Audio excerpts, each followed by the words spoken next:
আৰু এটা নতুন ভিডিঅ'ত সকলোকে স্বাগতম জনালো। আজি আমি সমাজ বিজ্ঞানৰ তোমালোকৰ ইতিহাসৰ থাৰ্ড যেটো অধ্যায় অসমত যিবিলাক কৃষক বিদ্ৰোহ হৈছিল তাৰ উপৰি অসমৰ বিভিন্ন জনজাতীয় বিদ্ৰোহসমূহৰ বিষয়ে যেটো তৃতীয় অধ্যায় আছে হেতু আমি ডিসকাস কৰিম। বহুতে কৈ আছিল এটো হাফ ইয়াৰলিত আহিব বুলি আৰু দিব পৰা হোৱা নাছিল, চেষ্টা কৰি আছিলো আৰু ভিডিঅ'টো অকমান দীঘল হ'ব পাৰে কাৰণ মই গোটেইখিনি বস্তু কিতাপৰ মই সদায় পঢ়াওঁতে তোমালোকক কিতাপৰ পৰাই পঢ়াওঁ, তোমালোকে দেখিছা আৰু কিতাপৰ পৰাই মই গোটেই কিতাপখন তোমালোকক পঢ়াই দিছো আৰু আগৰ কেটা ভিডিঅ'ৰ দৰেই তোমালোকে ইম্পৰ্টেন্ট দুখন বহি বনাব যে দিছিল এখন চনৰ আৰু এখনত ইম্পৰ্টেন্ট পইণ্ট বিলাক লিখিবলৈ দুইখন বহি লগত গুটাই লোৱা, ভিডিঅ'টো উলিয়াই লোৱা, সাইডত কিতাপখন উলিয়াই লোৱা কাৰণ মই বহুত কোৱেশ্চন এনসাৰ তাতো দি যাম।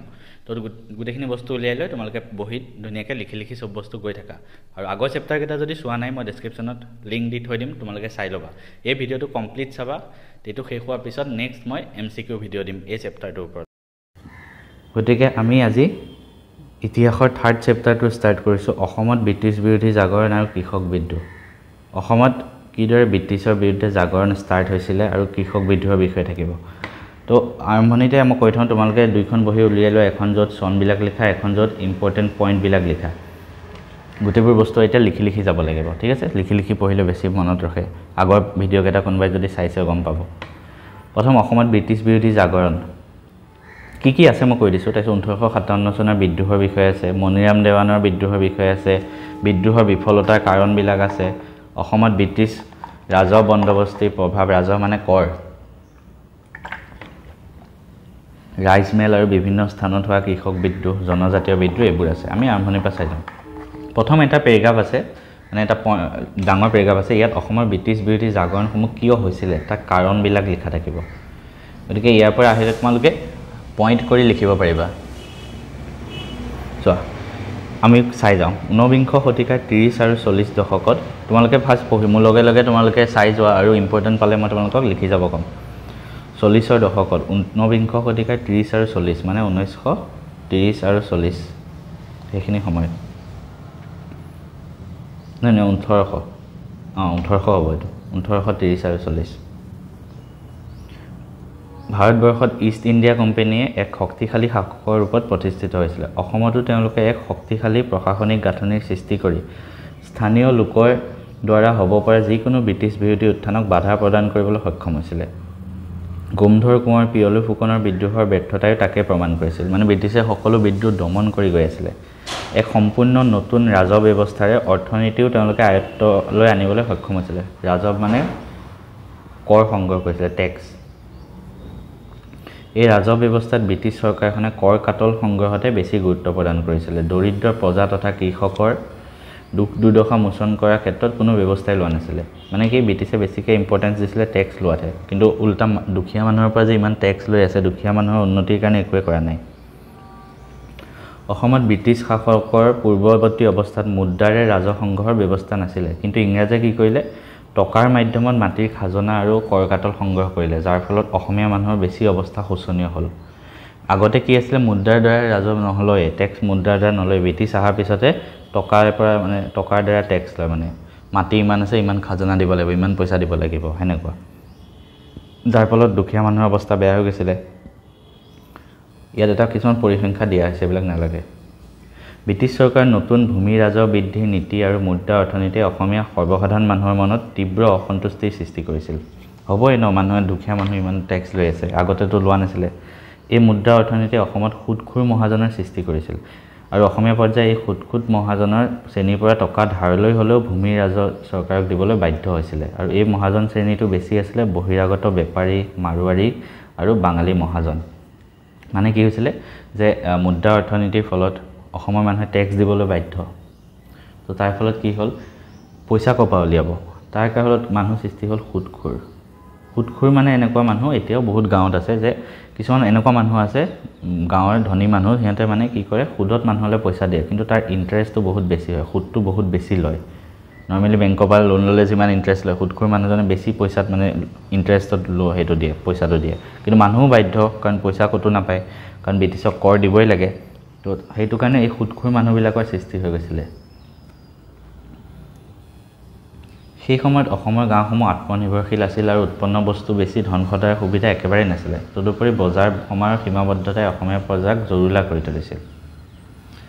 আনহাতে আৰু কি কাৰণ ব্ৰিটিছে মানে অসমীয়া মানুহক কিদৰে মানে শোষণ কৰিছিল শাসনৰ নামত প্ৰথমটো ৰাজহ বৃদ্ধি কৰি দিছিলে তাৰ ফলত সুদখোৰ মহাজনৰ সৃষ্টি হয় ধুনীয়াকৈ তোমালোকে কাহিনী টাইপ পঢ়ি থাকিবা মানে কাৰণবিলাক ধুনীয়াকৈ তোমালোকে বুজি পঢ়া ব্ৰিটিছ চৰকাৰে কৃষি কাৰ্য উন্নয়নৰ বাবে একো ব্যৱস্থা গ্ৰহণ নকৰে যাৰ ফলত অসমত বতৰ বেয়া হ'লে কি হয় খাদ্য শস্য উৎপাদনত বিঘিনি ঘটে আৰু অৱধাৰিতভাৱে অসমীয়া প্ৰজাগণ দুৰ্ভিক্ষৰ কবলত পৰে আনন্দৰাম ঢেকিয়াল ফুকনে মফত মিলচক দিয়া আৰ্জিত উল্লেখ কৰিছিল যে 1851 চনত কামৰূপ আৰু দৰঙৰ কোনো অঞ্চলত এনে অৱস্থাৰ সৃষ্টি হৈছিল যে মাক দেউতাকে পৰিয়ালৰ মূল্যৱান গহনা গাঁথৰিৰ লগতে নিজৰ ল'ৰা ছোৱালীকো কেইমুঠিমান চাউলৰ বাবে বিক্ৰী কৰিবলৈ বাধ্য হৈছিল চোৱা ব্ৰিটিছে এতিয়া আমি নেক্সট পইণ্ট কি পালোঁ যে কৃষি কাৰ্যৰ ক্ষেত্ৰতো একোৱেই ব্যৱস্থা লোৱা নাছিলে আৰু ইমানেই দুখীয়া মানুহ হৈ গৈছিলে যে মানুহে নিজৰ বস্তুৰ উপৰি নিজৰ ল'ৰা ছোৱালীকো বেচিবলৈ বাধ্য হৈছিলে ইয়াৰ উপৰি মহামাৰীৰ সৃষ্টি হৈছিলে কলেৰা আৰু বসন্ত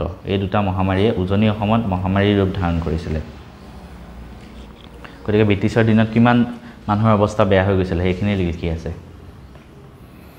তদুপৰি ইংৰাজে 19 শতিকাৰ আগভাগতে মানে 1800 কিমান মানে আৰম্ভণিতে আৰু উজনি অসমত চাহ বাগিচা স্থাপন কৰিছিল চাহ বাগিচাত খেতিয়কক উৎসাহিত কৰিবলৈ চাহ বাগিচাৰ অন্তৰ্গত ভূমিৰ ৰাজহ ৰেহাই দিছিল ফলস্বৰূপে ভূমিৰ ৰাজহৰ বোজা দুখীয়া কৃষকে বহন কৰিব লগা হৈছিল মানে কি কৰিলে এইটো পইণ্টত এইটো কৈছে যে ব্ৰিটিছে চাহ বাগিচা স্থাপন কৰিলে অসমত আৰু চাহ বাগিচাক ব্ৰিটিছে বেছি উৎসাহিত কৰি আছে তাৰ ফলত কি কৰিলে চাহ বাগিচাত যিমান টেক্স লাগে সেইটো কমাই দিলে তাৰ ফলত কি হ'ল চাহ বাগিচাত যে টেক্স কমাই দিলে ব্ৰিটিছে আল্টিমেটলি টেক্সটো ল'ব লাগিব চ' ক'ৰ পৰা ল'লে বেছিকৈ টেক্স যিবিলাক দুখীয়া মানুহৰ কৃষকৰ যিবিলাক মাটি আছে সেইবিলাকৰ পৰা টেক্সটো বেছিকৈ ল'লে সেইটো কাৰণে কৈছে ভূমি ৰাজহৰ বোজাটো আল্টিমেটলি গৈ পেলাই দুখীয়া সাধাৰণ কৃষকে বহন কৰিব লগা হয়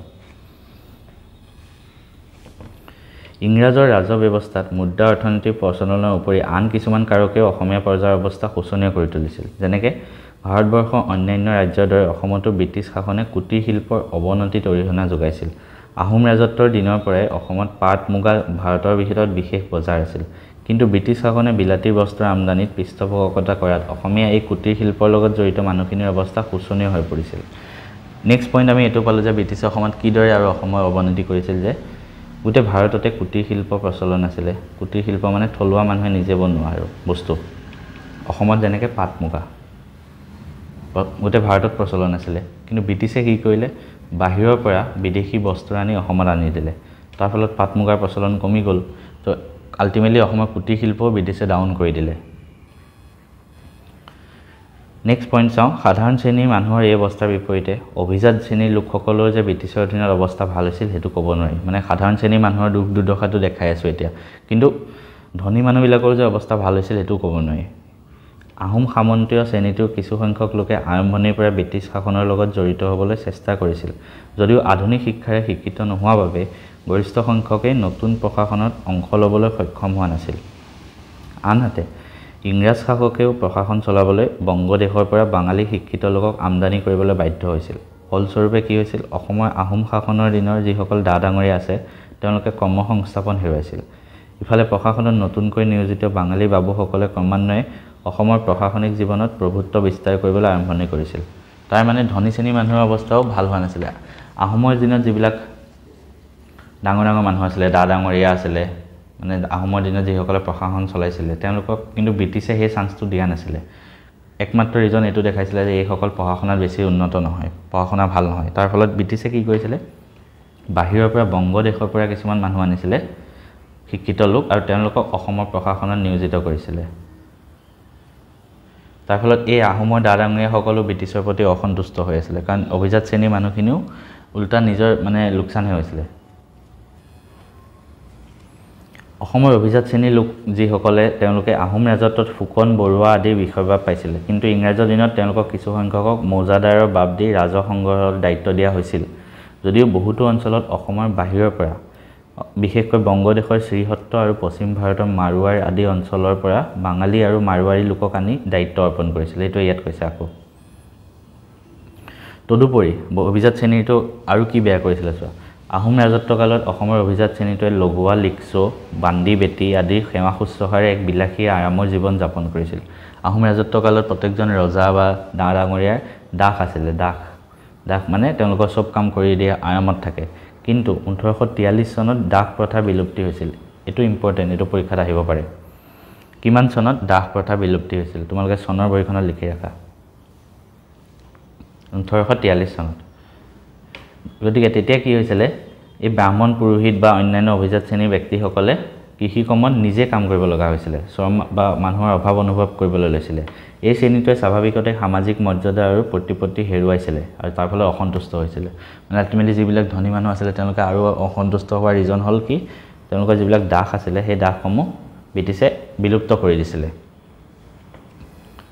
আনহাতে ইংৰাজ চৰকাৰৰ দাসত্ব প্ৰথা নিষিদ্ধ কাৰণে যে আহোমৰ ৰাজত্বৰ লগোৱা লিক্সৰ অৱস্থা উন্নত কৰিছিল তাকো ক'ব পৰা নাযায় ব্ৰিটিছে অসমত নতুনকৈ খোলা চাহ বাগিচাসমূহত বনোৱাৰ যোগান ধৰিবলৈহে অভিজাত শ্ৰেণী কবলৰ পৰা এই শ্ৰেণীটোক মুক্ত কৰিছিল তেওঁলোকৰ উন্নয়নৰ বাবে কোনো তাৎক্ষণিক ব্যৱস্থা গ্ৰহণ কৰা নাছিল গতিকে এই শ্ৰেণীটো ইংৰাজ শাসনৰ প্ৰতি সন্তুষ্ট আছিল বুলি ক'ব নোৱাৰি তাৰপিছত নেক্সট কি এটো পইণ্টত কি কৈছে যে যিবিলাক দাস আমি ভাবিছো দাস প্ৰথা বিলুপ্ত কৰি হিহঁতৰ বহুত ভাল কৰি দিছে কিন্তু হেনেকুৱা নহয় এই দাস যিবিলাক আছিল আগতে হিহঁতক নি চাহ বাগিচাত বেছিকে খটুৱালে বেছিকে কষ্ট কৰাইছে হেতু ব্ৰিটিছে দাস প্ৰথা বিলুপ্ত কৰাৰ কাৰণে হেতু আছিল হিহঁতে এই দাসবিলাকক নি চাহ বাগিচাত খটুৱাইছিল আৰু আল্টিমেটলি ইহঁতৰ বেছি যেহেতু কষ্ট হ'ল গতিকে এই দাস মানুহবিলাকো ব্ৰিটিছৰ ওপৰত অসন্তুষ্ট হৈ আছিল হেতুৱে ইয়াত কৈছে এই শ্ৰেণীটো ইংৰাজ শাসনৰ প্ৰতি সন্তুষ্ট আছিল বুলি ক'ব নোৱাৰি কিয় কাৰণ তেওঁলোকৰ উন্নয়নৰ বাবে কোনো ব্যৱস্থা লোৱা নাছিল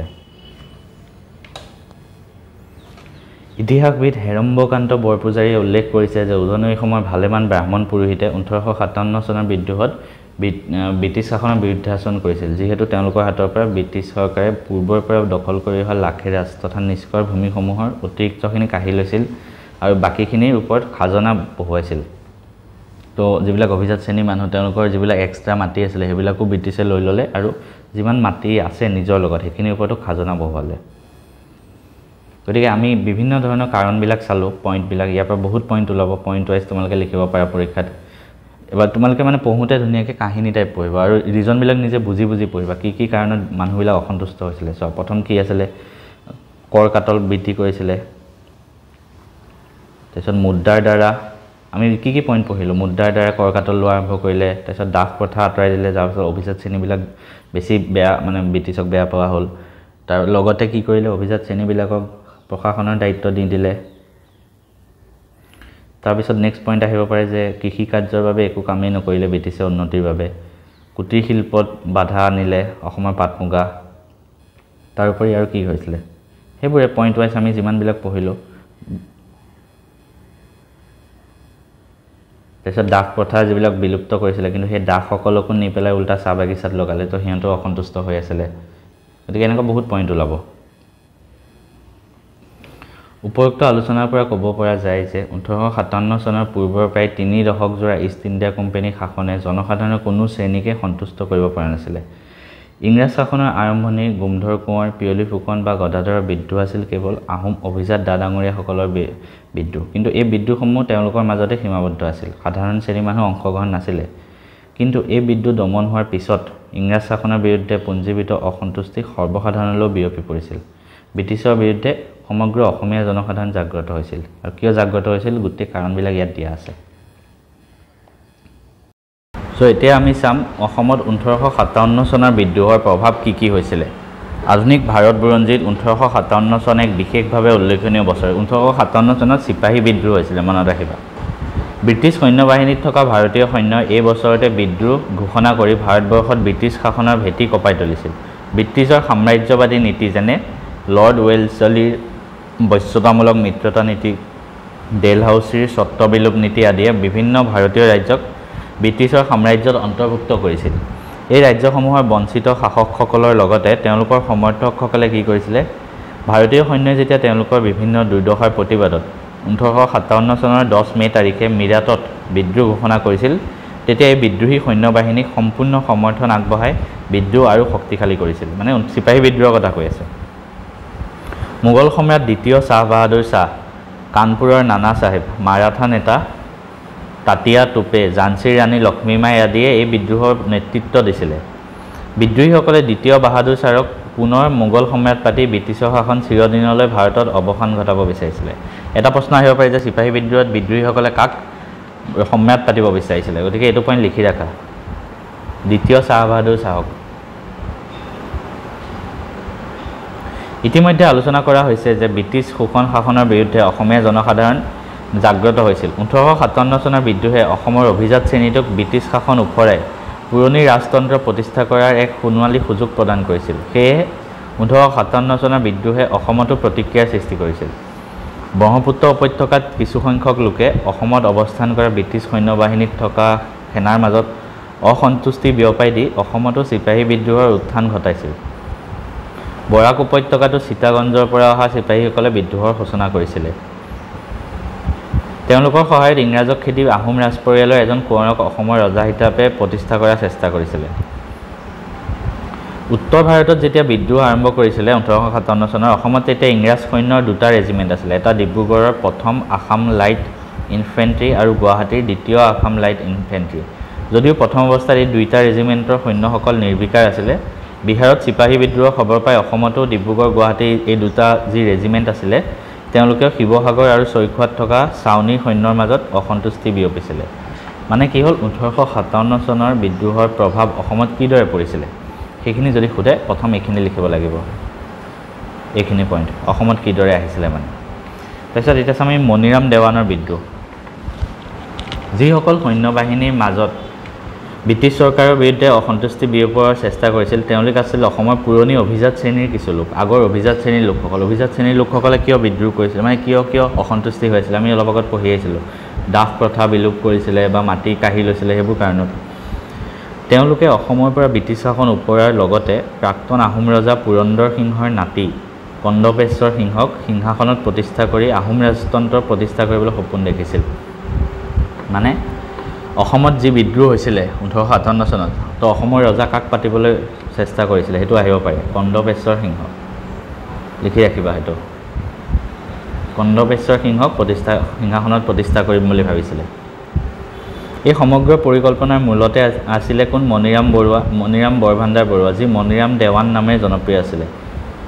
যেতিয়া মিৰাটত প্ৰথমবাৰৰ বাবে ভাৰতীয় সৈন্যই বিদ্ৰোহ ঘোষণা কৰিছিলে, মানে 1857 চনৰ বিদ্ৰোহ আৰম্ভ ক'ৰ পৰা হৈছিলে এইটো পৰীক্ষাত আহে, মিৰাটৰ পৰা। এইটো পইণ্টটো লিখি ৰাখা, 1857 চনৰ বিদ্ৰোহ আৰম্ভণি ক'ৰ পৰা আহিছিলে। তেতিয়া মণিৰাম দেৱানে কলিকতাত আছিলে। এজন আহোম ৰাজকুঁৱৰৰ হাতত শাসনভাৰ প্ৰদান কৰি উজনি অসমৰ কিছু অংশত আহোম ৰাজতন্ত্ৰ প্ৰতিষ্ঠা কৰাৰ উদ্দেশ্যে তেওঁ কলিকতালৈ ব্ৰিটিছ চৰকাৰক এখন আৰ্জি পেছ কৰিবলৈ গৈছিল। মানে মণিৰাম দেৱান কলকাতা গৈছিলে তেতিয়া আহোম ৰাজত্ব পুনৰ প্ৰতিষ্ঠা কৰিবলৈ ব্ৰিটিছক ক'ব গৈছিলে। কলিকতাত মণিৰাম দেৱানে মধু মল্লিক নামৰ এজন বাঙালী মুক্তিয়াৰৰ লগ লাগি অসমৰ পৰা ইংৰাজক খেদুৱাৰ ষড়যন্ত্ৰ কৰিছিলে। বাহাদুৰ গাঁওবুঢ়া, ফৰ্মুদ আলী, পিয়লি বৰুৱা, দ্যুতিৰাম বৰুৱা, মায়াৰাম নাজিৰ আদি অসমৰ অভিজাত শ্ৰেণীৰ কিছু লোকে মণিৰাম দেৱানক সহায় কৰিলে। এইটো ঠিক হৈছিল যে আহোম কোঁৱৰ কন্দপেশ্বৰ সিংহৰ অধীনত অসমৰ চিপাহীসকলে বিদ্ৰোহ কৰিব আৰু মণিৰাম দেৱানে অস্ত্ৰ শস্ত্ৰবিলাক কলিকতাৰ পৰা আনিব। তো আল্টিমেটলি মণিৰাম দেৱানে লিড লৈ আছে যুদ্ধৰ বাবে। মণিৰাম দেৱানে কাক ৰজা প্ৰতিষ্ঠা কৰিব বিচাৰিছিলে, কন্দপেশ্বৰ সিংহক।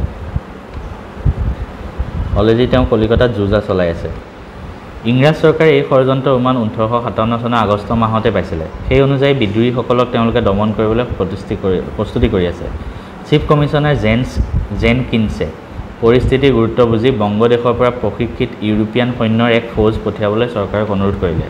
ইংৰাজে অলৰেডি গম পাই গ'ল 1857 চনৰ আগষ্ট মাহতে যে অসমতো এনেকুৱা ষড়যন্ত্ৰ ৰচি হৈ থকা হৈছে বিদ্ৰোহৰ বাবে। তো তেওঁলোকে অলৰেডি ইউৰোপীয়ান কিছুমান মানে সৈন্য আনিছে।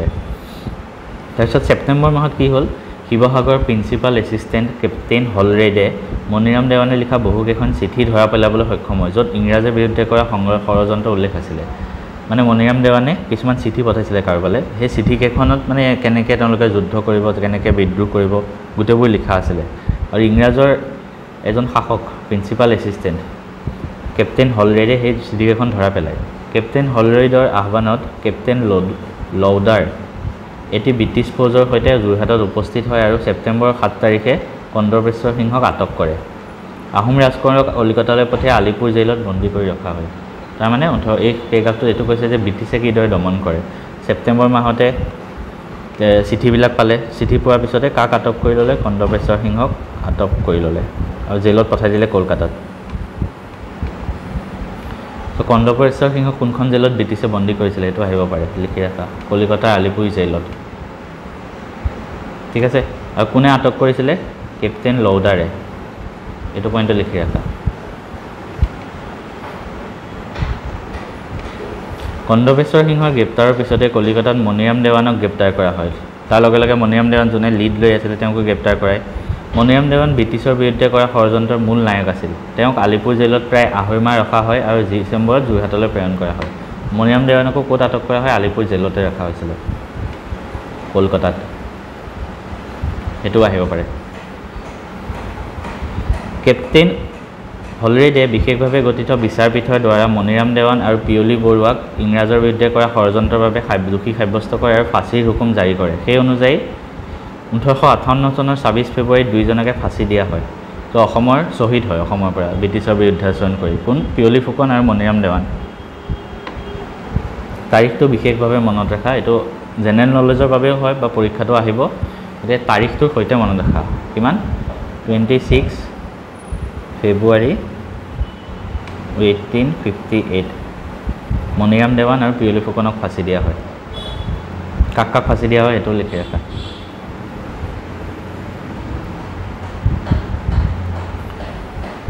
মধু মল্লিক, কমলা বৰুৱা, দ্যুতিৰাম বৰুৱা, মায়াৰাম নাজিৰ আদি ষড়যন্ত্ৰত অংশগ্ৰহণ কৰাৰ বাবে যাৱজ্জীৱন কাৰাদণ্ড বিহা হয়। বাহাদুৰ গাঁওবুঢ়া আৰু শ্বেখ ফহমুদ আলীক আন্দামানলৈ প্ৰেৰণ কৰা হয়। তেওঁলোকৰ সকলো সা সম্পত্তি বাজেয়াপ্ত কৰা হয়। গতিকে কাক কাক আন্দামানলৈ পঠাই দিয়ে? বাহাদুৰ গাঁওবুঢ়া আৰু শ্বেখ ফহমুদ আলী। এইটো লিখি ৰাখা, MCQৰ বাবে আহিব পাৰে। যিসকল চিপাহীয়ে এই বিদ্ৰোহত অংশগ্ৰহণ কৰিছিলে তেওঁলোককো শাস্তি প্ৰদান কৰা হৈছিল। উদাহৰণস্বৰূপে ডিব্ৰুগড় ৰেজিমেণ্টৰ কিছু চিপাহীক যাৱজ্জীৱন কাৰাদণ্ড বিহাৰ লগতে গোলাঘাটৰ কিছু সংখ্যকক তেওঁলোকৰ দায়িত্বৰ পৰা অব্যাহতি দিয়া হয়। আহোম কোঁৱৰ কন্দবেশ্বৰ সিংহ যিহেতু নাবালক আছিলে, মানে ব্ৰিটিছে কাক কেনেদৰে শাস্তি দিছিলে এইবিলাক লিখি থকা হৈছে। কন্দবেশ্বৰ সিংহ যিহেতু নাবালক আছিলে তেওঁক বৰ্ধমানত বিশেষ জেইলত 1860 চনৰ ডিচেম্বৰ মাহলৈ ৰখা হয়। যিহেতু তেওঁক গুৱাহাটীলৈ ঘূৰি আহিবলৈ অনুমতি দিয়া হয়। পিছত তেওঁ গুৱাহাটীতে বসতি কৰিবলৈ লয়। যোৰহাটলৈ ঘূৰি যোৱাৰ অনুমতি তেওঁক ব্ৰিটিছে নিদিলে। 1863 চনৰ পৰা তেওঁক 500 টকাৰ পেঞ্চন দিয়ে ব্ৰিটিছে। মানে কন্দবেশ্বৰ সিংহ ৰজাপতাৰ ষড়যন্ত্ৰ কৰিছিলে। তেওঁক জেলত প্ৰথম আলিপুৰ জেলত বন্দী কৰি দিলে। তাৰপিছত তেওঁক ক'ত ৰাখে? বৰ্ধমানৰ বিশেষ জেলত ৰাখে 1860 চনলৈকে। মহাৰাণী ভিক্টৰিয়াৰ ঘোষণাপত্ৰৰ পিছত 1858 চনৰ দ্যুতিৰাম বৰুৱা, শ্বেখ ফহমুদ আলী আৰু বাহাদুৰ গাঁওবুঢ়া আদিসকলক আন্দামানৰ পৰা অসমলৈ আহিবলৈ অনুমতি দিয়া হয়। আৰু এইদৰে ব্ৰিটিছক ওফৰাই আহোম ৰাজতন্ত্ৰক পুনৰ প্ৰতিষ্ঠা কৰাৰ বাবে 1857 চনত মণিৰাম দেৱানে যি বিদ্ৰোহ কৰে সেইটো বিফল হয়। গতিকে মণিৰাম দেৱানৰ বিদ্ৰোহ এই বিষয়ে তোমালোকক পৰীক্ষাত ব্ৰড কুৱেশ্যন আহিব পাৰে। তেতিয়া তোমালোকে এই গোটেইখিনি লিখিব লাগিব। মণিৰাম দেৱানৰ বিদ্ৰোহত যিমানবিলাক আছে চববিলাক পইণ্ট লিখিব লাগিব ধুনীয়াকৈ। বিদ্ৰোহ কেনেকৈ হৈছিলে, কি কি চিঠি দিছিলে, তাৰপিছত চিঠিবিলাক ধৰা পৰি কাক কেনেকৈ জেলত পঠালে, তাৰ আগত কাক ফাঁচি দিলে, গোটেইবোৰ পইণ্ট লিখিব লাগিব। মণিৰাম দেৱানৰ ব্যক্তিত্ব আৰু জীৱনৰ বিষয়ে আছে। ইয়াৰ পৰা ইমান প্ৰশ্ন নাহে, যিবিলাক য়েল্ল' বক্সত থাকে ইমান প্ৰশ্ন আজিলৈকে অহা নাই। হ'লেও তোমালোকে এবাৰ পঢ়ি ল'বা। অসমত 1857 চনৰ বিদ্ৰোহৰ বিফলতাৰ কাৰণসমূহ, এইটো ব্ৰড কুৱেশ্যন ইম্পৰ্টেণ্ট হয়, পৰীক্ষাত আহিয়ে থাকে। গতিকে ভালদৰে পঢ়িবা এইখিনি। 1857 চনৰ মণিৰাম দেৱান যি বিদ্ৰোহ কৰিছিলে বিফল হৈ গ'ল, কি কি কাৰণত হ'ল?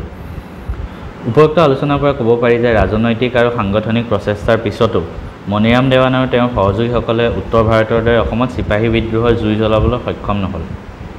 কি কি কাৰণত? চ' প্ৰথম, দ্বিতীয়, তৃতীয় এনেকৈ আছে ন, তোমালোকে পইণ্ট ৱাইজ লিখিবা একদম ধুনীয়াকৈ। চ' ফাৰ্ষ্ট পইণ্ট অসমত 1857 চনৰ বিদ্ৰোহৰ বিফলতাৰ কাৰণ বুলি লিখি ফাৰ্ষ্ট পইণ্ট এইটো হ'ব, অসমৰ বিদ্ৰোহীসকলৰ সংখ্যা অতি তাকৰীয়া আছিলে, মানে অতি কম আছিলে। মণিৰাম দেৱানৰ সমৰ্থকসকল যোৰহাট আৰু শিৱসাগৰতে আছিলে।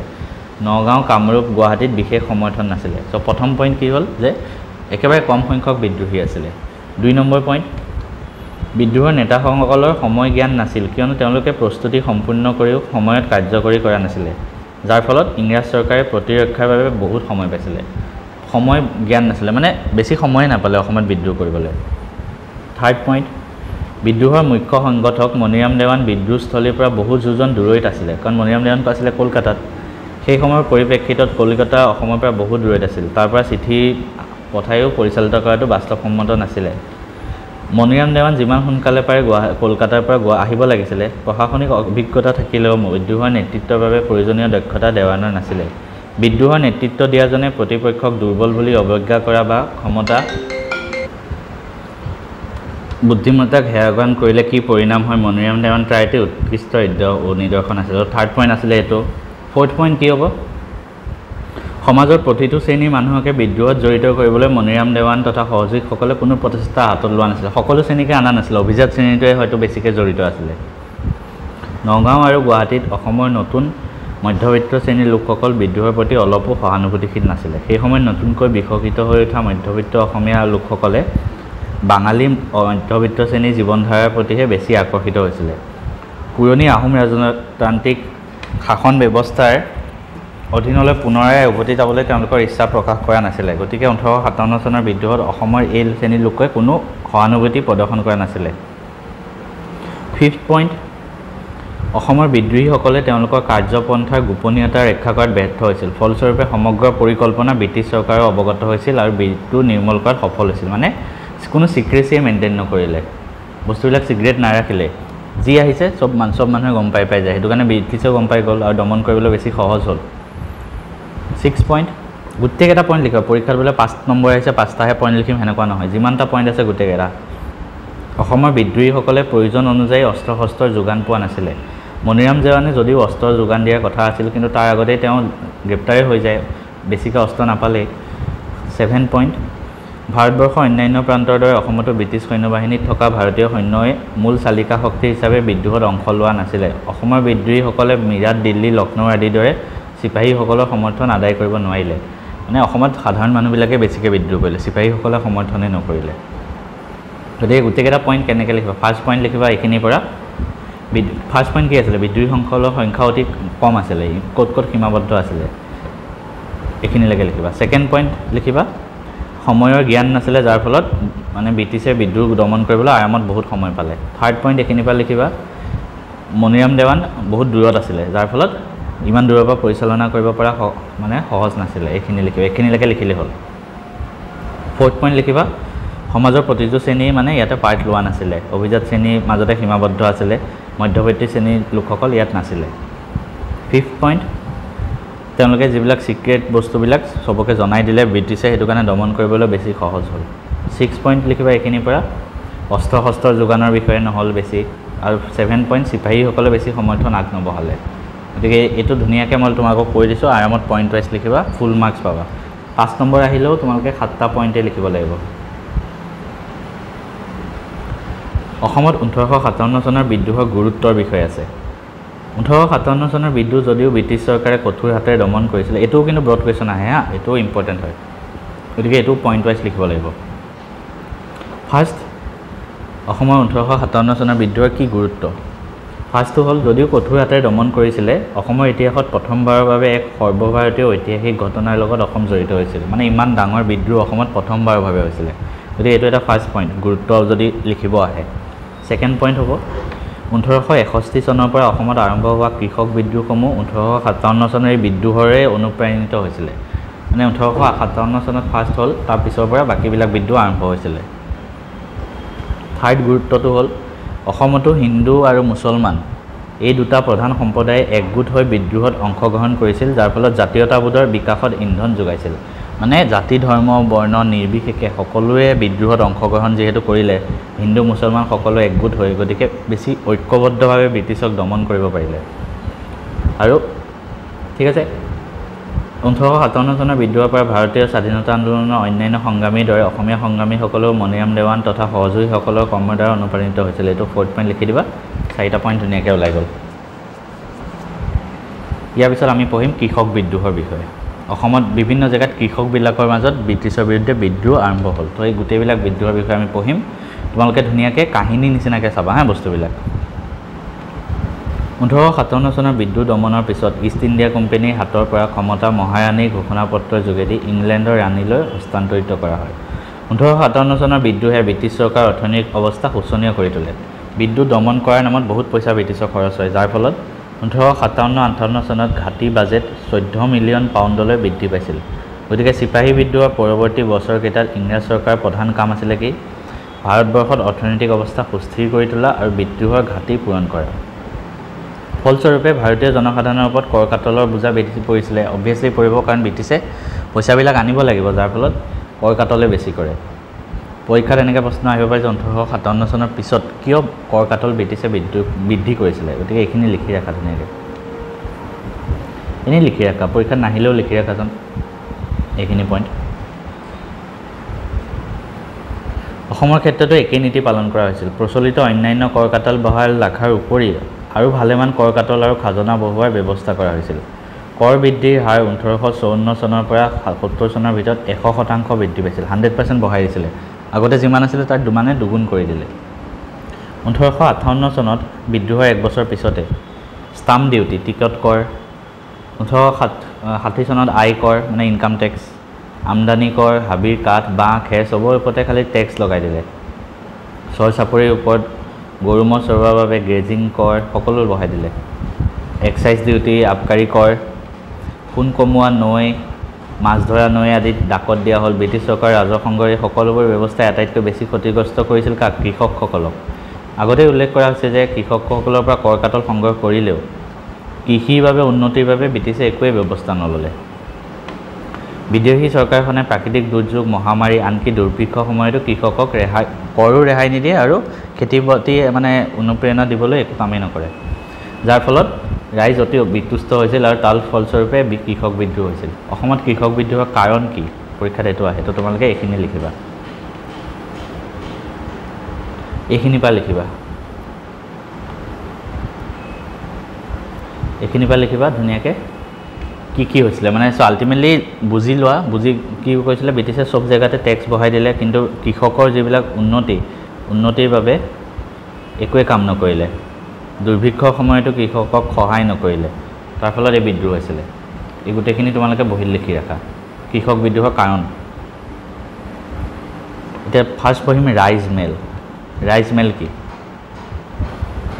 অসমৰ ঊনবিংশ শতিকাত সংঘটিত হোৱা যিবিলাক কৃষক বিদ্ৰোহ তাৰ নেতৃত্ব প্ৰদান কৰিছিলে ৰাইচ মেল পিপলছ এছেম্বলি নামতে সোমাইছে ৰাইচ মেল মানে মানুহ অলপ বহি চাগে কিছুমান মেল পাতে ৰাইচ মেলসমূহ আধুনিক ধৰণৰ কোনো ৰাজনৈতিক সংগঠন নাছিলে তথাপি অসমত এই ৰাজমেলসমূহৰ গুৰুত্ব বহুত আছিলে কৃষক তথা সৰ্বসাধাৰণক ৰাজনৈতিকভাৱে সচেতন কৰিবলৈ এই ৰাইচ মেলসমূহ অহোপুৰুষাৰ্থ কৰিছিল ৰাইচ মিলসমূহ গাঁওবুঢ়া দলৈ গোহাঁই আদি সমাজৰ মুখীয়া লোকসকলৰ তত্ত্বাৱধানত গঢ়ি উঠিছিল আৰু তেওঁলোকৰ দ্বাৰাই পৰিচালিত হৈছিল ৰাইচ মিল কোনে পৰিচালিত কৰিছিল পৰীক্ষাত আহিব পাৰে লিখি ৰাখা পইণ্টটো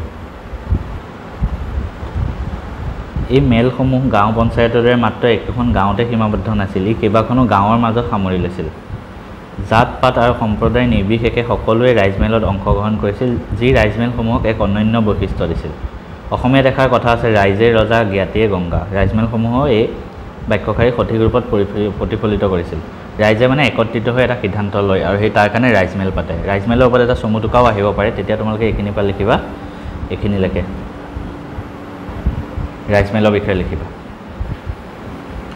এতিয়া চাওঁ ফুলগুৰি ধাবা এইটো ইম্পৰ্টেণ্ট হয় ফাৰ্ষ্ট তোমালোকে চনৰ বহীত লিখি ৰাখা ফুলগুৰি ধাবা ডেছ দি কিয়ত কেতিয়া হৈছিলে 1861 ইম্পৰ্টেণ্ট হয় পৰীক্ষাত আহিব তো কি হয় আমি ধুনীয়াকৈ কাহিনী নিচিনাকৈ পঢ়িম ধুনীয়াকৈ কাহিনী নিচিনাকৈ তোমালোকে পঢ়ি যাবা চব বস্তু মনত সোমাই যাবা চাবা ব্ৰিটিছে যিবিলাক শোষণ কৰিলে তাৰ বিৰুদ্ধে শোষিত যিবিলাক কৃষক ৰাইজ তেওঁলোকে অসমৰ প্ৰথম বিদ্ৰোহ আছিলে ফুলগুৰি ধাবা গতিকে কৃষকে কৰা প্ৰথম বিদ্ৰোহ কি ফুলগুৰি ধাবা পৰীক্ষাত আহিব এইটো লিখি ৰাখা নগাঁৱৰ পৰা কিছু নিলগৰ ফুলগুৰি আছিল তিৱা জনবসতিপূৰ্ণ এখন গাঁও য'ত জনসাধাৰণে আফু খেতি কৰি বৃহৎ পৰিমাণত খেতি কৰিছিল আৰু ইয়াৰ দ্বাৰাই তেওঁলোকে জীৱিকা নিৰ্বাহ কৰিছিল ধুনীয়াকৈ কাহিনী নিচিনাকৈ তোমালোকে বুজি গৈ থকা ফুলগুৰি নামৰ এখন জেগা আছে ক'ত আছে নগাঁৱত তিৱা জনগোষ্ঠীপূৰ্ণ গাঁও আছিলে তাতে মানুহে কি কৰিছিলে আফু খেতি কৰিছিলে ব্ৰিটিছ চৰকাৰে নিজাববীয়াকৈ কানি বিক্ৰী কৰিবলৈ লোৱাত আফুগুটিৰ পৰা কানি নামৰ এটা মানে নিচাজাতীয় বস্তু হয় ব্ৰিটিছে কি কৰিলে আফুগুটি বাদ দি নিজে কানি বিক্ৰী কৰে যাৰ ফলত আফু খেতি কৰি পেট প্ৰবৰ্তোৱা ফুলগুৰি অঞ্চলৰ কৃষকসকল বিক্ষুব্ধ হৈ পৰে 1861 চনত ব্ৰিটিছ চৰকাৰে আফু খেতি সম্পূৰ্ণৰূপে বন্ধ কৰি দিয়ে যাৰ ফলত এই তিৱা লোকসকল অসন্তুষ্ট হৈ পৰে আৰু ব্ৰিটিছ চৰকাৰৰ এই সিদ্ধান্তই তেওঁলোকৰ অৰ্থনীতিত প্ৰভাৱ পেলায় ঠিক আছে গতিকে ফুলগুৰি ধাবা কিয় হ'ল আফু খেতি ব্ৰিটিছে বন্ধ কৰি দিলে কেতিয়া 1861ত সেইটো মনত ৰাখিব পৰীক্ষাত আহিব পাৰে আফু খেতি বন্ধ কৰি দিয়ে ফুলগুৰি ধাবা ক'ত আছিলে এইটো আহে নগাঁৱত কেনেকুৱা ধৰণৰ মানুহ আছিলে তিৱা জনবসতিপূৰ্ণ আৰু কি খেতি কৰিছিলে আফু খেতি একেটা পইণ্ট পৰীক্ষাত আহিব পাৰে MCQ হিচাপে তো তোমালোকে লিখি ৰাখা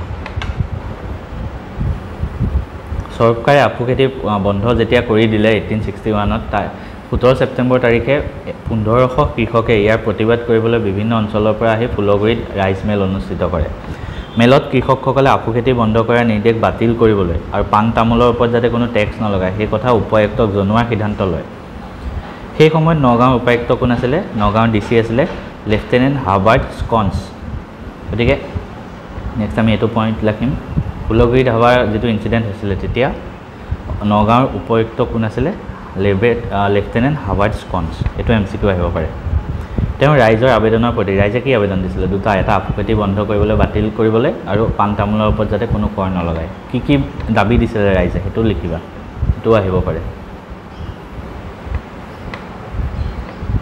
তেওঁ ৰাইজৰ আবেদন প্ৰতি সঁহাৰি জনোৱাটো বাদেই দিয়ে তেওঁলোকে বেয়া ব্যৱহাৰ কৰিলে ৰাইজসকলক DCয়ে উল্টা বেয়া ব্যৱহাৰ কৰি খেদিয়ে দিলে যে তোমালোকৰ দাবীও নামানো একো নামানো ক্ষোভিত ৰাইজে এই অপমানৰ প্ৰতিবাদ কৰিবলৈ 15 অক্টোবৰৰ পৰা 5 দিন ধৰি ফুলগুৰিত ৰাইজ মেল পাতিলে প্ৰথম দিনা সমবেত হোৱা প্ৰায় 1000 কৃষকৰ প্ৰায় আধাখিনি লাঠি লৈ আহিছিলে ইয়াৰ পৰৱৰ্তী দিনসমূহতো মেলৰ সংখ্যা বৃদ্ধি পালে 18 অক্টোবৰ তাৰিখে 15 অক্টোবৰত আৰম্ভ হৈছে 18 তাৰিখে কি হ'ল 4000 ৰাইজ সমবেত হয় উপায়ুক্ত হাবাৰ DC তেতিয়া সহকাৰী উপায়ুক্ত ADC সিংগাৰক সভাস্থলীলৈ পঠিয়ালে সিংগাৰে সভাৰ উদ্দেশ্য জানিব বিচাৰত ৰাইজৰ ফালৰ পৰা জাতি কলিতা নামৰ এজন সাহাবক জনালে যে কৰ্তৃপক্ষই কৃষকৰ ৰাইজ দাবীসমূহ সঁহাৰি নজনোৱাৰ বাবে তেওঁলোকে উদ্ধতন কৰ্তৃপক্ষক কাষ চপাৰ গুণাগতা কৰিছে এই কথাত যোনজন ADC গৈছিলে সিংগাৰ তেওঁ যথেষ্ট উত্তেজিত হৈ ৰাইজক সেই স্থান ত্যাগ কৰিবলৈ নিৰ্দেশ দিয়ে লগতে তেওঁৰ লগত অহা পুলিচ বাহিনীক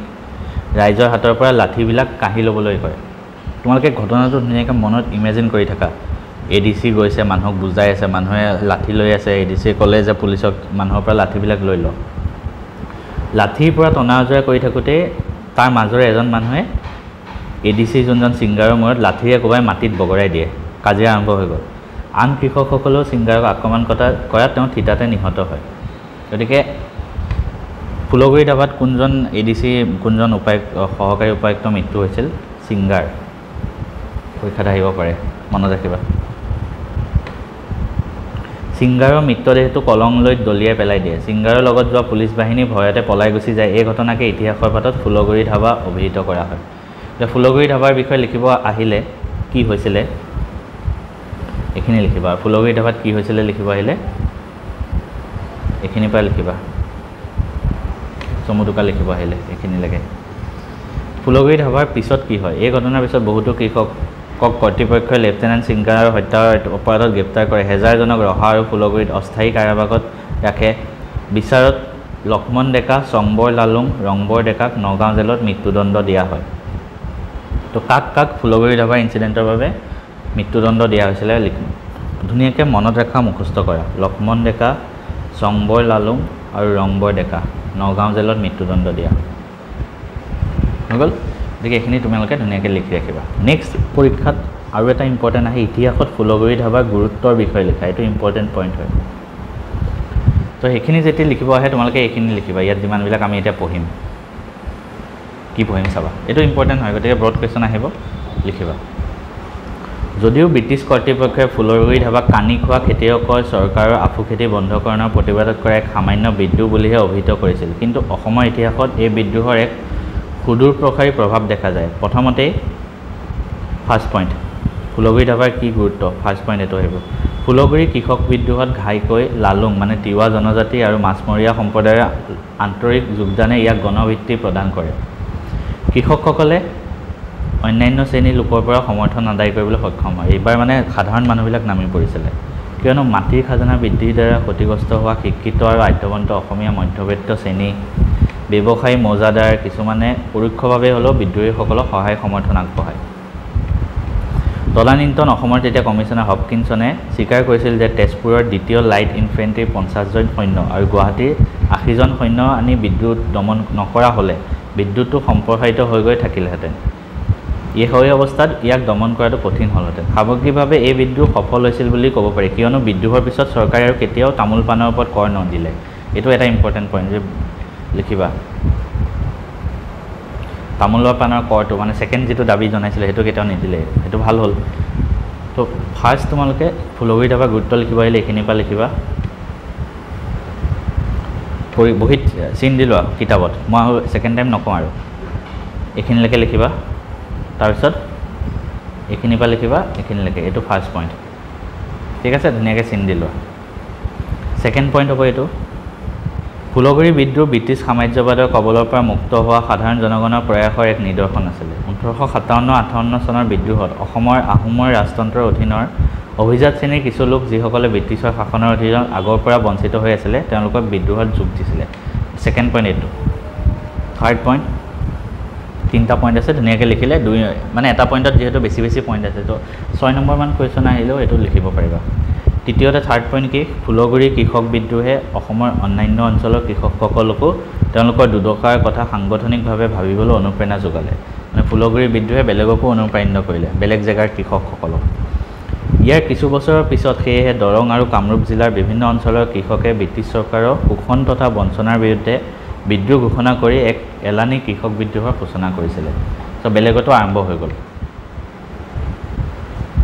ফুলগুৰি বিদ্ৰোহৰ পিছতো ইংৰাজ চৰকাৰে কৃষক ৰাইজৰ দুখমোচনৰ বাবে একো ব্যৱস্থাই গ্ৰহণ নকৰিলে। এতিয়া আমি নামনি অসমৰ কৃষক বিদ্ৰোহৰ বিষয়ে চাম হা, আৰু কোনো শিক্ষাও গ্ৰহণ নকৰিলে।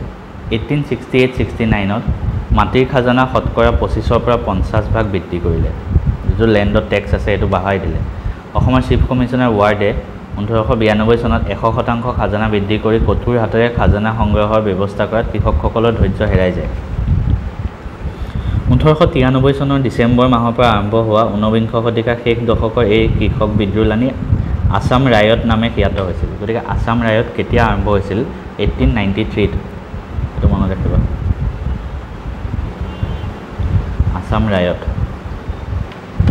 মেইন ৰিজন কি আছিলে? খাজানা বৃদ্ধি কৰিয়ে আছে। ক'ত ক'ত হৈছিলে কৃষক বিদ্ৰোহ? কামৰূপ জিলাৰ ৰঙিয়া, লাচিমা আৰু দৰং, এইবিলাকৰ বিষয়ে আমি ধুনীয়াকৈ পঢ়িম এতিয়া। ৰাইচ মিলৰ যোগেদি সংগঠিত হোৱা এই কৃষকে এই সিদ্ধান্তৰ বিৰুদ্ধে কৃষকক সমাজচ্যুত কৰোৱা বুলিও ঘোষণা কৰিছিলে। ঠিক আছে, এতিয়া আমি এটা এটাকৈ পইণ্ট চাম, ক'ত ক'ত কেনেকৈ বিদ্ৰোহ হৈছিলে। প্ৰথম ৰঙিয়াৰ কৃষক বিদ্ৰোহ, গোটেইবিলাক মুখস্থ কৰিব লাগিব, মনত ৰাখিব লাগিব, কাৰণ পৰীক্ষাত কোনটোৰ বিষয়ে চমুটোকা লিখিব আহে তুমি একো নাজানা, গতিকে গোটেইবিলাকে পঢ়িব লাগিব। ইম্পৰ্টেণ্ট বুলি একো কথা নাই হা ইয়াত। ৰঙিয়াৰ কৃষক বিদ্ৰোহ কেতিয়া হৈছিলে পৰীক্ষাত এইটো আহিব, তাৰিখো লিখিবা। 1893 চনৰ 24 ডিচেম্বৰ দিনাখন, তাৰিখৰ সৈতে বহীত লিখি ৰাখা। এতিয়া আমি কাহিনীৰ নিচিনাকৈ বিদ্ৰোহটো কেনেকৈ হৈছিলে আমি মনত ইমাজিন কৰিম, এখন চিনেমা চলি থকা নিচিনাকৈ।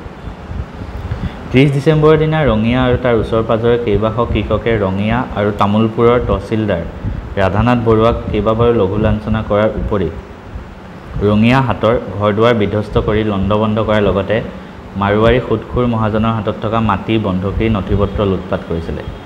কৃষকসকলে মাৰোৱাৰীৰ উপস্থিতিত ভূমি ৰাজহ বৃদ্ধিত অৰিহণা যোগাইছিল বুলি ভাবিছিলে। কৃষকসকলে মাৰোৱাৰীৰ কথা ভাবি আছিলে, ইহঁতৰ কাৰণে টেক্স বঢ়াই দিছে। চৰকাৰে সশস্ত্ৰ সেনা মোতায়েন কৰাত 30 ডিচেম্বৰৰ পৰিস্থিতি নিয়ন্ত্ৰিত হৈ যায়, কিন্তু পুলিচ অধীক্ষক ৰেলীয়ে কোনো কৃষক নেতাকে গ্ৰেপ্তাৰ কৰিবলৈ সাহস নগোটালে, কিয়নো বিক্ষোভকাৰীসকল সুসংগঠিত আছিলে, মানে যিবিলাক প্ৰতিবাদকাৰী সিহঁতে বহুত মানুহ আহিছে, গতিকে পুলিচে ভয় কৰিলে গ্ৰেপ্তাৰ কৰিব। তাৰ পিছৰ বছৰ 94ৰ 8 জানুৱাৰীৰ দিনা পুলিচে 15জন কৃষকক ৰাইচ মিলৰ পৰা গ্ৰেপ্তাৰ কৰে। এই মেলখনত তেওঁলোকে উপায়ুক্তক তেওঁলোকৰ দুৰ্দশাৰ বিষয়ে কিদৰে অৱগতি কৰিব সেই বিষয়েহে আলোচনা কৰিছিলে, যেনেকৈ ফুলগুৰিত হৈছিলে। ডিচেম্বৰৰ 10 তাৰিখে ৰঙিয়া থানাৰ সমীপত প্ৰায় 30,000 কৃষক বিভিন্ন মৌজাৰ পৰা আহি উপোট খায়। উপায়ুক্ত মেক কেবে তেওঁলোকক আঁতৰি যাবলৈ আদেশ দিয়াৰ পিছতো তেওঁলোক সেই স্থানৰ পৰা আঁতৰি নাছিলে। ৰঙিয়াৰ কৃষক বিদ্ৰোহৰ সময়ত সেই জেগাৰ উপায়ুক্ত কোন আছিলে? এইটো পৰীক্ষাত আহিব পাৰে, লিখি ৰাখা, মেক কেবে। তো মানুহবিলাক আঁতৰি নগ'ল। আবেলিলৈ কৃষকসকল ৰঙিয়া থানাৰ আৰু কাষ চাপি আহিছিল, আৰু এই আশাত যে উপায়ুক্তই কিজানি খাজানাৰ হাৰটো কমাই দিব মানুহে এতিয়াও আশা কৰি আছে। কৃষকসকলে ইতিমধ্যে আৰক্ষীয়ে গ্ৰেপ্তাৰ কৰা তেওঁলোকৰ সহকৰ্মীসকলক মোকলাই দিয়াৰ দাবী কৰিছিল। উপায়ুক্তই যেতিয়া বিষয়সমূহৰ বিষয়ে আলোচনা কৰিবলৈ কৃষকসকলৰ পৰা এজন প্ৰতিনিধি বিচাৰিলে, সকলো কৃষকে সমস্যাৰে চিঞৰি উঠিল যে আমি বৰ্ধিত হাৰত খাজানা নিদিওঁ, আমি বেছি টেক্স নিদিওঁ। যেতিয়া কৃষকৰ দলটোৱে থানাৰ ভিতৰলৈ জোৰ কৰি প্ৰৱেশ কৰিবলৈ চেষ্টা কৰিলে, চব মানুহ একেলগে থানাৰ ভিতৰলৈ সোমাব চেষ্টা কৰিছে, তেতিয়াই ডিচিয়ে কি কৰিলে, আৰক্ষীক গুলীচালনা কৰিবলৈ নিৰ্দেশ দিয়ে। পুলিচে গুলীচালনা কৰে। ফলত ভয়তে কৃষকসকলে প্ৰস্থান কৰিবলৈ বাধ্য হয়। মেক কেবে 10 জানুৱাৰী তাৰিখে 1894 এখন জাননী যোগে উপায়ুক্তৰ আগতীয়া অনুমতি অবিহনে কোনো মেল অনুষ্ঠিত কৰিব নোৱাৰিব বুলি নিৰ্দেশ দিয়ে। একে সময়তে উপায়ুক্তই কৃষকসকলৰ মাজৰ পৰাই নেতৃস্থানীয় লোকক আৰক্ষী কনিষ্টবল হিচাপে নিযুক্তি দি ৰায়তৰ মাজত শান্তি স্থাপন কৰাৰ লগতে চৰকাৰৰ খাজানা জমা দিবলৈ মান্তি কৰোৱাৰ বাবেও ব্যৱহাৰ কৰে। মানে সেই মানুহৰ পৰাই এজন এজনক পুলিচত দি দিয়ে, পুলিচৰ প্ৰতিনিধি হিচাপে। এই ব্যৱস্থাসমূহ ফলপ্ৰসূ আছিল বুলি এইকাৰণে ক'ব পাৰি যে ৰঙিয়াৰ কৃষকে চৰকাৰক জমা দিবলগীয়া 90,000 টকাৰ প্ৰথম কিস্তি বা 60,000 টকা জমা দিয়ে। কিন্তু ব্ৰিটিছ চৰকাৰে এই দমনমূলক নীতিয়ে কৃষকসকলক মেল অনুষ্ঠিত কৰাৰ পৰা বিৰত কৰিব পৰা নাছিলে। কৃষকসকলে ৰাইচ মিল অনুষ্ঠিত কৰিয়ে আছে। নলবাৰী, বৰমা, বজালী আদি কৃষক ৰাইজ আগৰ পৰাই সক্ৰিয় আছিল আৰু চৰকাৰৰ ৰাজহ সংগ্ৰহত পূৰ্ণ বাধা প্ৰয়োগ কৰিছিল। গতিকে ৰঙিয়াৰ কৃষক বিদ্ৰোহৰ বিষয়ে যদি আহে, মানে ৰঙিয়াৰ কৃষক বিদ্ৰোহত একো বেয়া কোনো মানুহ নমৰিলেও বা একো বেছি হুলস্থুলো নহ'ল, ধুনীয়াকৈ ব্ৰিটিছে দমন কৰিলে। এইখিনিৰ পৰা লিখি দিবা, এইখিনিলৈকে। নেক্সট লচিমা বুলি এটা জেগা আছে, তাৰ কৃষক বিদ্ৰোহ কিদৰে হৈছিল সেই বিষয়ে আমি চাম এতিয়া। ব্ৰিটিছ চৰকাৰৰ দৰ্শনমূলক নীতিৰ পিছতো ৰঙিয়াৰ কৃষক বিদ্ৰোহ অন্যান্য অঞ্চলত বিয়পি যায়। বৰমাত ৰাইচ মিল বৰ শক্তিশালী আছিল আৰু তাত এই ৰাইচ মিলৰ নেতৃত্বত লাঠিয়ান বাহিনী গঢ়ি তোলাৰ লগতে যোগাযোগৰ সুবিধাৰ অৰ্থে ডাক পিয়নৰ নিযুক্তি দি নিজস্ব চোৰাংচোৱা ব্যৱস্থাও গঢ়ি তুলিছিল। বজালী অঞ্চলত লচিমা এইবিলাক ঠাইত হাজাৰ হাজাৰ কৃষকে ৰাইচ মিলত যোগদান কৰিছিল। এই অঞ্চলৰ আটাইতকৈ ডাঙৰ ৰাইচ মিলখন বহিছিল পানা গাঁৱৰ চাপৰিত। এই ৰাইচ মিলত আনকি ৰঙিয়া, নলবাৰী, ধৰ্মপুৰ, বজালী আদি উত্তৰ কামৰূপৰ বিভিন্ন অঞ্চলৰ কৃষকে যোগ দিয়ে। লচিমাৰ কৃষক বিদ্ৰোহ কেতিয়া হৈছিলে? 1894 চনৰ 21 জানুৱাৰী তাৰিখে। লিখি ৰাখা। লচিমাৰ ওচৰৰ কাপলা গাঁৱত মৌজাদাৰ দাসুৰাম চৌধুৰী আৰু মণ্ডল হৰিলাম মিশ্ৰই খাজানা সংগ্ৰহৰ বাবে যাওঁতে দুয়োকে ৰাইজে বেয়াকৈ মাৰপিট কৰে। দুজন মৌজাদাৰকে ৰাইজে পিটি দিয়ে যেতিয়া টেক্স ল'বলৈ যায়। কিছুদিন পিছত মৌজাদাৰৰ মৃত্যু হয়। তো লচিমাৰ কৃষক বিদ্ৰোহত মৃত্যু হোৱা মৌজাদাৰজনৰ নাম কি? পৰীক্ষা যদি আহে কি লিখিবা? মৌজাদাৰ দাসুৰাম চৌধুৰী। MCQ আহিলে এইটো লিখিবা, মনত ৰাখিবনে? মৌজাদাৰ দাসুৰাম চৌধুৰী। যদি মনত ৰাখে ধুনীয়াকৈ বহীত লিখি ল'বা এনেকৈ। লচিমাৰ কৃষক বিদ্ৰোহত মৃত্যু হোৱা মৌজাদাৰজন আছিল দাসুৰাম চৌধুৰী। ঘটনাস্থলীত উপস্থিত হৈ বৰপেটাৰ মহকুমাধিপতি মাধৱ চন্দ্ৰ বৰদলৈয়ে ৭৫জন লোকক গ্ৰেপ্তাৰ কৰে আৰু লচিমাৰ জিৰণি শিবিৰলৈ লৈ যায়। প্ৰায় ৩,০০০ লোকে শিবিৰৰ চাৰিওফালে ঘেৰাও কৰি জ্বলাই দিয়াৰ ভাবুকি দিয়াত তেওঁ আটক কৰা বন্দীসকলক মুক্ত কৰিবলৈ বাধ্য হয়। পিছদিনা উপায়ুক্ত মেক কেবে ৩০জনমান পুলিচ আৰু ৰেজিমেণ্টৰ লোকক লগত লৈ তাত উপস্থিত হৈ 59 জন বিদ্ৰোহী কৃষকক গ্ৰেপ্তাৰ কৰে আৰু তেওঁলোকক অস্থায়ী জেলত পঠায়। 25 তাৰিখৰ আবেলিলৈ প্ৰায় ৬,০০০ লোকে বন্দীসকলৰ মুক্তি বিচাৰি ৬,০০০ লোকৰ স্বাক্ষৰিত এখন আবেদন উপায়ুক্তৰ শিবিৰলৈ গৈ দাখিল কৰে। মানে যিবিলাকক গ্ৰেপ্তাৰ কৰি লৈ গৈছে সিহঁতক উলিয়াই দিব লাগে বুলি। মেক কেবে কোনো সঁহাৰি নজনাই শক্তি প্ৰয়োগ কৰি ৰাইজক খেদি পঠায়। পুলিচে আটক কৰাসকলৰ ভিতৰত গোসাঁই দলৈ আৰু কেইবাজনো মুখীয়া লোক আছিল। বন্দীসকলক গৰুৰ দৰে কান্ধত জুৱলি দি হাল টনাই ৰাইজক দৃষ্টান্ত দেখাই দিছিল যাতে ভৱিষ্যতে কেতিয়াও বিদ্ৰোহ কৰিব নোৱাৰে। কিমান কষ্ট দিছিল সিহঁতক, মানে গৰুৰ নিচিনাকৈ হাল বাব লগাইছিল যিবিলাকে বিদ্ৰোহ কৰিছিল সিহঁতক। লচিমাত কৃষক বিদ্ৰোহ সংগঠিত কৰা আৰু হলিৰাম মিশ্ৰ মণ্ডলক মৰাৰ অপৰাধত 16জনক শাস্তি দিয়া হৈছিল। পিছত কলিকতা হাইকোৰ্টৰ নিৰ্দেশত এইসকল লোকৰ শাস্তিৰ পৰিমাণ লাঘৱ কৰা হৈছিল। বিদ্ৰোহত নেতৃত্ব দিয়া আৰু অংশগ্ৰহণ কৰা অপৰাধত পুষ্পৰাম কলিতা, দেৱী দত্ত শৰ্মা, জয়ন্তী বেজ, নিৰ্ভাষা কলিতা, নাওচাকু কলিতা আৰু মংগলু কলিতাই 2 বছৰকৈ কাৰাদণ্ড ভোগ কৰে। তো লচিমাৰ কৃষক বিদ্ৰোহৰ বিষয়ে আহিলে গোটেই পেৰেগ্ৰাফটোৱে লিখি দিবা।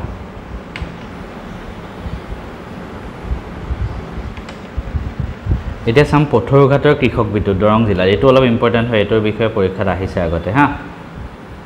উত্তৰ কামৰূপৰ কৃষক বিদ্ৰোহৰ ভালকৈ অন্ত নপৰোঁতে দৰং জিলাৰ অন্তৰ্গত মঙলদৈ মহকুমাৰ পথৰুঘাটতো কৃষক বিদ্ৰোহ দেখা দিয়ে। পথৰুঘাট কোনখন জিলাত আছে এইটো আহিব পাৰে, কোনটো মহকুমাত আছে ভালকৈ মনত ৰাখিবা। দৰং জিলাৰ মঙলদৈ মহকুমাত। ইয়াৰ ৰাইজে 1894 চনৰ জানুৱাৰী মাজভাগৰ পৰা ৰাইচ মিলৰ যোগেদি খাজানা বিদ্ৰোহৰ প্ৰতিবাদ কৰাই নহয় খাজানা সংগ্ৰহতো বাধা প্ৰদান কৰিছিল।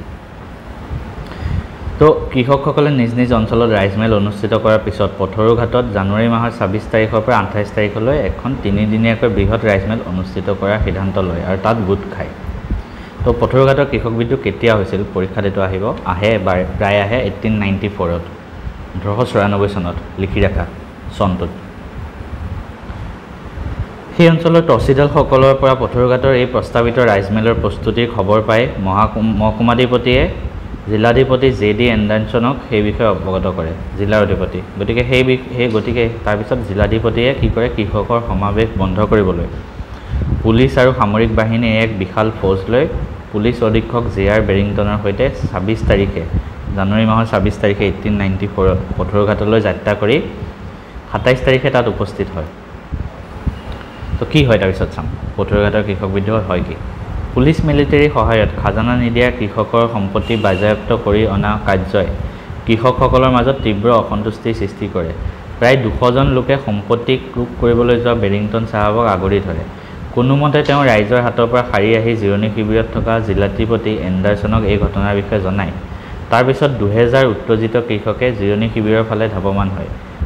এই কৃষকসকলৰ পথেকৰে হাতত লাঠি আৰু বাঁহৰ কামি আছিল। চবেই হাতত এনেকৈ একদম লাঠি জোং লৈ মানে সেই শিবিৰৰ ফালে গৈ আছে। এই কৃষকসকলে দলে বলে জিৰণি শিবিৰত উপস্থিত হোৱাত উপায়ুক্ত DC যোনজন আছিলে এণ্ডাৰছনে তেওঁলোকক তৎকালে ঘৰ যাবলৈ নিৰ্দেশ দিয়ে। অনুৰোধ কৰা নাই, ডাইৰেক্ট কৈছে তহঁতে ঘৰ যা। যদিও তেওঁলোকে তাতেই অৱস্থান কৰি থকাত উপায়ুক্তই পুলিচ অধীক্ষকক শক্তি প্ৰয়োগ কৰি হ'লেও তাৰ পৰা আঁতৰাবলৈ নিৰ্দেশ দিয়ে। সেই নিৰ্দেশনা অনুযায়ী পুলিচে কি কৰে, কৃষকসকলক শক্তি প্ৰয়োগ কৰি খেদিবলৈ চেষ্টা কৰোঁতে কৃষকসকল উত্তেজিত হৈ যায়। তাৰ ফলত লাঠি জোকাৰি দলি ফৰ্মুটে মাৰি ওচৰহে চাপি আহে। দলি চপৰা খুন্দাত পুলিচ মিলিটাৰী যিবিলাক মানুহ কোনেও মানে চকুৱে মেলিব পৰা নাই, চবেই শিলগুটি মাৰি আছে, লাঠি দলিয়াই আছে কৃষকসকলে পুলিচৰ গালে। তেনে অৱস্থাতে উপায়ুক্তে পুলিচ অধীক্ষকক গুলীচালনা কৰিবলৈ নিৰ্দেশ দিয়ে। ইয়াৰ ফলত বেচৰকাৰী হিচাপ অনুযায়ী 140জন কৃষকৰ মৃত্যু আৰু 150জন আহত হয়। চৰকাৰী হিচাপ মতে কম দেখাব অবভিয়াছলি, 15জনৰ মৃত্যু আৰু 37জন আহত হয়। গতিকে পথৰুঘাটৰ কৃষক বিদ্ৰোহৰ বিষয়ে লিখিব আহে তোমালোকে এইখিনিলৈকে লিখিবা কি হৈছিলে, ইমানৰ পৰা লিখিলে হ'ল। কি হৈছিলে ধুনীয়াকৈ লিখি দিবা, অলৰেডি আমি পঢ়িলোৱে। পথৰুঘাটৰ কৃষক বিদ্ৰোহ ব্ৰিটিছ সাম্ৰাজ্যবাদী চৰকাৰে অতি কঠোৰভাৱে দমন কৰিছিল। এই বিদ্ৰোহত অংশগ্ৰহণ কৰা অপৰাধত চৰকাৰী ভাষ্যমতে 37জন কৃষকক গ্ৰেপ্তাৰ কৰিব বিচৰা হৈছিল। মঙলদৈ মহকুমাধিপতি ৰেনছন চাহাবে বিচাৰ কাৰ্য সমাধা কৰিছিল। এই বিদ্ৰোহত গ্ৰেপ্তাৰ কৰা লোকসকলৰ ভিতৰত আকুল শ্বেখ আৰু অন্যান্য 6জনক শাস্তি প্ৰদান কৰা হয়, বাকী সকলোকে মুকলি কৰি দিয়ে। যদিও অসমত ব্ৰিটিছ সাম্ৰাজ্যবাদী শাসনে 19বিংশ শতিকাত সংঘটিত হোৱা কৃষক বিদ্ৰোহসমূহ দমন কৰিবলৈ সক্ষম হৈছিল, কিন্তু 61 চনৰ পিছৰ পৰা চলি অহা এইলানি কৃষক বিদ্ৰোহে পৰৱৰ্তী সময়ত অসমীয়া জনগণক স্বাধীনতা সংগ্ৰামত অনুপ্ৰেৰণাহে যোগালে। পথৰুঘাটৰ বিদ্ৰোহ, লচিমাৰ বিদ্ৰোহ, ফুলগুৰি ধাবাৰ কৃষক বিদ্ৰোহ, ৰঙিয়াৰ কৃষক বিদ্ৰোহ কি হ'ল আমি দেখিলোঁ ধুনীয়াকৈ। আৰু চবতকৈ ডাঙৰ হৈছিল পথৰুঘাটত, কাৰণ তাত বহুত মানুহ মৃত্যু হৈছিলে। এতিয়া আমি চাম জনজাতীয় বিদ্ৰোহ। অসমৰ জনজাতিসকলৰ মাজতো ব্ৰিটিছৰ বিৰুদ্ধে কিছুমান বিদ্ৰোহ হৈছিলে, সেইসমূহে আমি বহিম এতিয়া। প্ৰথমটো জয়ন্তীয়া বিদ্ৰোহ। জয়ন্তীয়াসকলৰ মাজত কি বিদ্ৰোহ হৈছিল চাওঁ ভালদৰে, ঠিক আছে। জয়ন্তীয়া ৰাজ্য 1835 চনত ৰজা ৰাজেন্দ্ৰ সিঙৰ হাতৰ পৰা ইংৰাজৰ হাতলৈ যায়। চনটো আৰু কি ঘটনা লিখি ৰাখা বহীত। 1835 চনত যায় ৰাজেন্দ্ৰ সিঙৰ পৰা ইংৰাজৰ হাতলৈ জয়ন্তীয়া ৰাজ্য। জয়ন্তীয়া পাহাৰ কোম্পানীৰ সৈতে মানে ব্ৰিটিছৰ সৈতে চামিল কৰাত স্বাভাৱিকতে স্বাধীন চেতিয়া যিবিলাক জয়ন্তীয়া জনজাতি আছিল তেওঁলোক বিক্ষুব্ধ হয়। ভূমি দখলতকৈ ব্ৰিটিছ প্ৰশাসকসকলৰ উদ্ভণ্ডালিৰ কাৰণে জয়ন্তীয়াসকল অসন্তুষ্ট হয়। ইংৰাজ ৰাজনৈতিক প্ৰতিনিধিৰ তলত দেৱানী আৰু ফৌজাদাৰী বিচাৰৰ ভাৰ দিয়া হৈছিল দলৈসকলক। ব্ৰিটিছ প্ৰশাসনে তাতো দুখ উলিয়াইছিল। ব্ৰিটিছ প্ৰশাসনে জনজাতিসকলে মুকলিকৈ সাময়িকভাৱে মাছ ধৰা আৰু খৰি খেৰ সংগ্ৰহ কৰা অঞ্চলসমূহৰ ওপৰত নিষেধাজ্ঞা আৰোপ কৰি ৰাজহ সংগ্ৰহৰ বাট ওলাইছিল। তদুপৰি জয়ন্তীয়াসকলে কি কাৰণত ব্ৰিটিছৰ বিৰুদ্ধে বিদ্ৰোহ কৰিছিলে কাৰণবিলাক দি আছে। জয়ন্তীয়াসকলৰ ধৰ্মীয় আৰু পৰম্পৰাগত অনুষ্ঠানবিলাক আৰু সামাজিক জীৱনত হস্তক্ষেপ, পূৰ্বৰ পৰা ব্যৱহাৰ কৰি অহা অস্ত্ৰৰ ওপৰত নিষেধাজ্ঞা কৰে, অনুশাসনে স্বাধীন চেতিয়া জয়ন্তীয়াসকলক ইংৰাজ বিদ্বেষী কৰি তোলে। এই পৰিস্থিতিত তেওঁলোকে চৰ্দাৰ আৰু দলৈসকলৰ সৈতে গাঁও সভাত মিলিত হয় আৰু ইংৰাজৰ বিৰুদ্ধে বিদ্ৰোহৰ প্ৰস্তুতি চলায়। আনহাতে কোনোদিন নগদ ধন হিচাপে কৰকাটল দি নোপোৱা জয়ন্তীয়াসকলৰ ওপৰত ব্ৰিটিছে কৰ্তৃত্ব জাহিৰ কৰিবলৈ ঘৰ কৰ আয়কৰ আদিও বহুৱাইছিল। তো জয়ন্তীয়াসকলে কি কাৰণত ব্ৰিটিছৰ বিৰুদ্ধে বিদ্ৰোহ প্ৰকাশ কৰিছিল? কাৰণ আহিলে ফাৰ্ষ্ট লিখিবা। প্ৰথমটো এইটো হ'ব, জয়ন্তীয়া পাহাৰ যিহেতু গুচি গ'ল, গতিকে তাৰ ফলত এইটো হ'ল, এইখিনিৰ পৰা এইখিনিয়ে ফাৰ্ষ্ট পইণ্ট। তাৰপিছত ছেকেণ্ড পইণ্ট, এইটো ব্ৰিটিছে জয়ন্তীয়াসকলক মানে কি কৰিছিলে, মাছ মৰা এইবিলাক বন্ধ কৰি দিছিলে। থাৰ্ড পইণ্ট, জয়ন্তীয়াসকলৰ ধৰ্মীয় অনুষ্ঠানৰ ওপৰত বাধা আৰোপ কৰিছিলে। ফ'ৰ্থ পইণ্ট, পূৰ্বৰে পৰা ব্যৱহাৰ কৰি অহা অস্ত্ৰৰ ওপৰত নিষেধাজ্ঞা কৰিছিলে। ফিফ্থ পইণ্ট, এইটো কোনোদিনে নগদ ধন হিচাপে দি নোপোৱা জয়ন্তীয়াৰ ওপৰত কৰকাটল বহাইছিল। তোমালোকৰ তলত মানে কিতাপত প্ৰশ্ন থাকক নাথাকক নিজে লিখি ৰাখা, জয়ন্তীয়া বিদ্ৰোহৰ কাৰণসমূহ এনেকৈ 1, 2, 3কে পইণ্ট। পৰীক্ষাত আহিলে লিখি দিলেই হ'ল, বহীখনত লিখি ৰাখা। First point, second point, third point, fourth point, fifth point, মই যি ক'লোঁ। তো কিদৰে জয়ন্তীয়া বিদ্ৰোহ হৈছিল আমি এতিয়া চাম। প্ৰথমতে ব্ৰিটিছে ঘৰ কৰ প্ৰৱৰ্তন কৰাৰ সময়তে জোৱাইৰ তহচিলদাৰজনক আঁতৰাই জয়ন্তীয়াসকলে বিদ্ৰোহৰ ঘোষণা কৰে।